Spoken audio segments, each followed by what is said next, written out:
দিয়ে, ওরে মা, রিক্সা দিয়ে, রিক্সা রিক্সা বুঝছেন। আসসালামু আলাইকুম প্রিয় ভাইয়ের আমার, আমরা কিন্তু এই মুহূর্তে ভোট দেওয়ার লাগিয়ে যাইতেছি, আছে কিন্তু ভোটের দিন যাইতেছি আমি, আমার চাচাতো ভাই, আমার চাচি, আমরা সবাই মিললে কিন্তু ভোট দেওয়ার লাগিয়ে যাইতেছি। তবে একটা কথা কিন্তু শিওর ভাই, আজকে কিন্তু একটা নীরব বিপ্লব ঘটবে। বাঙালি কিন্তু হুদাহুদি এমনি বইয়ে থাকে না ভাই, কোনো বাঙালি মানে বাঙালি এমন এক জিনিস যে এরা প্রত্যেকটা জাতে জাতে মানে প্রত্যেকটা খালে খালে সময়ে সময়ে তারা কোনো সময়ই অন্যায়ের প্রশ্রয় দিছে না, এটাই যে বাস্তব কথা।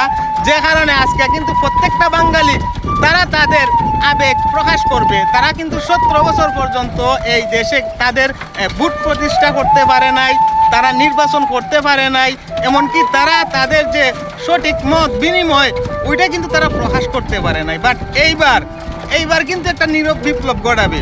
তো আমরা এই মুহূর্তে রিক্সা দিয়ে যাইতেছি, ফুড সেন্টার ও রিক্সা দিয়ে, বিষয়টা কি বুঝতে পারছেন বাহুবলের মানুষ? আমরা কিন্তু রিক্সা দিয়ে যাইতেছি, রিক্সা দিয়ে, ওরে মা, রিক্সা দিয়ে, রিক্সা রিক্সা বুঝছেন নি, রিক্সা দিয়ে আমরা আমাদের রমিত চাচার রিক্সা দিয়ে কিন্তু অলরেডি ফুড সেন্টারে যাইতেছি রে ভাই, ফাটাই গেলাইমু।